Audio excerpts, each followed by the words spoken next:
माझगाव भायखळ्यामध्ये यावेळी विधानसभेसाठी सामना थेट शिवसेना असा आहे। जामसुदकर शिवसेना उद्धव बाळासाहेब ठाकरे पक्षाचे उमेदवार आहेत आणि त्यांचा प्रचार सध्या सुरू झाला। ज्या पद्धतीने आम्ही प्रचाराला लागलेलो आहोत ते पाहता आमच्या विभागामध्ये पूर्वीपासून शिवसेना उद्धव बाळासाहेब ठाकरे पक्षाच्या वतीने महाविकास आघाडीच्या विविध लोकप्रतिनिधींच्या आणि त्यांच्या कार्यकर्त्यांच्या माध्यमातून ज्या पद्धतीने भायखळा विधानसभेमध्ये आम्ही काम केलेलं आहे त्या कार्याची पोचपावती निश्चितच आपल्याला 20 तारखेच्या निवडणुकीमध्ये दिसून येईल। नक्कीच यामिनीताई जाधव ज्या इथल्या विद्यमान आमदार आहेत, लोकसभेसाठी सुद्धा उभ्या टाकल्या होत्या, 3.5 लाख मतं घेतली असं पण म्हणतायत आणि त्यांनी असं पण म्हटलंय की माझा विजय निश्चित आहे। त्यामुळे तुम्हाला याबद्दल काही म्हणायचं आहे? बघा असं आहे की तुम्ही जे आता म्हणालात की लोकसभेला त्यांनी 3.5 लाख मतं घेतली, त्यांनी हे पण सांगायला पाहिजे होतं की भायखळ्यात किती मतदान घेतलं। भायखळा विधानसभेमध्ये त्यांना फक्त 40,000च्या आसपास मतदान मिळालं आणि आम्ही जवळजवळ 87,000च्या आसपास, त्यांना 47,000च्या आसपासचं मतदानाचं लिडिंग तोडायचं आहे आणि त्या पद्धतीने त्यांनी मागच्या 5 वर्षामध्ये कामं केलेली आहेत त्या पद्धतीने या भायखळा विधानसभेच्या मतदारांनी त्यांची कामं पाहिलेली आहेत आणि ती कामं पाहिल्यानंतर त्यांना निश्चितच येणाऱ्या विधानसभेच्या निवडणुकीमध्ये त्यांना दिसून येईल की त्यांनी किती चांगली कामं केली होती। माझी लावावं लागत नाही, मी अजूनही आजीच आहे आणि त्यामुळे जनतेमध्ये जाते, जनतेची कामं करते, जनता माझ्यासोबत आहे। हे खरं वाटतं तुम्हाला? बघा असं आहे ना की गर्वाचं घर हे खाली असतं। नेहमी माणसाने जमिनी राहून काम केलं पाहिजे।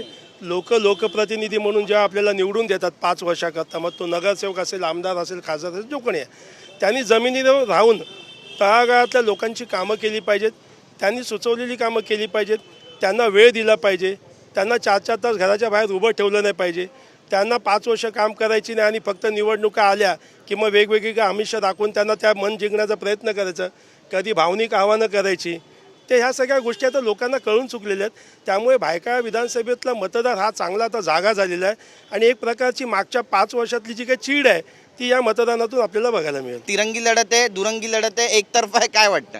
साहेब मला तर एकतर्फी वाटते आणि महत्त्वाचं म्हणजे हे काय, जे कोणी उभे आहेत हे उभे केलेले आहेत आणि ते कशा पद्धतीने केले आहेत ते माझ्यापेक्षा तुमच्यासारख्या चॅनलवाल्यांना जास्त माहिती आहे, मतांचं विभाजन होण्याकरता। नाही पण मतांचं विभाजन होईल असं वाटतं तुम्हाला? कारण लोकसभेमध्ये आपण ट्रेंड पाहिला अरविंद सावंतांना, त्याने एक गट्टा मतदान केलं, त्यामुळे या विधानसभेमध्ये पण तो फॉर्म्युला पाहायला मिळेल?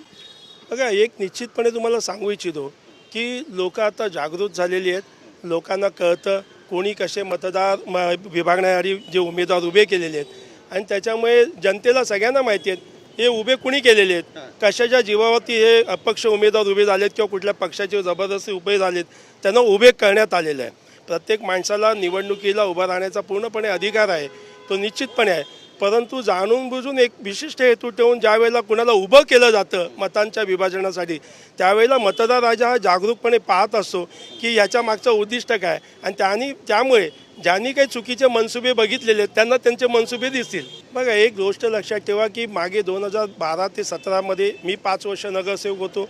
मुंबईसारख्या नागपाडा विभाग आणि माझगाव विभाग या विभागातून मी 5 वर्ष काम केलेलं आहे। नागपाडा विभाग हा मुस्लिमरहित विभाग आहे, मुस्लिम समाजामध्ये माझ्या नावाची कामाची एक छाप वेगळ्या पद्धतीची आहे।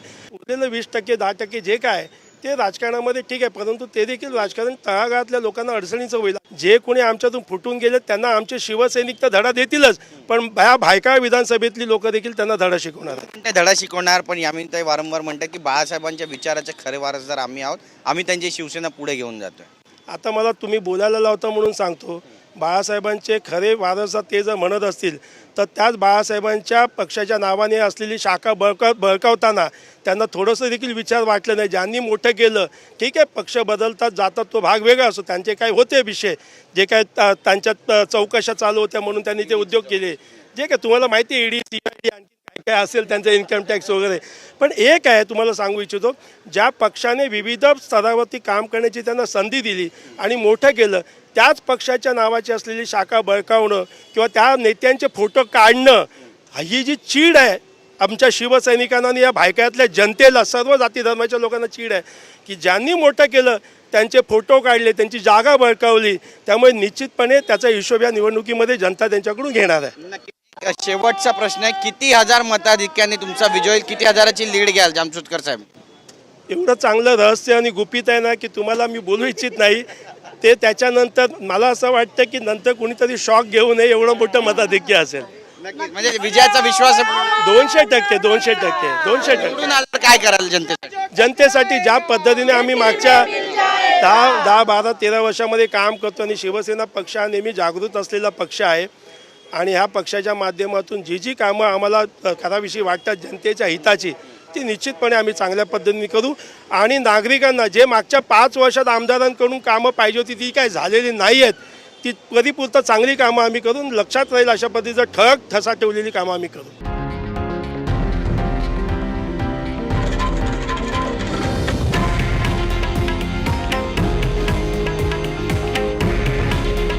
हे आहे देशातील नंबर 1 न्यूज नेटवर्क आणि आपण पाहत आहात TV9 मराठी. काळजी तुमची, हित महाराष्ट्राचं.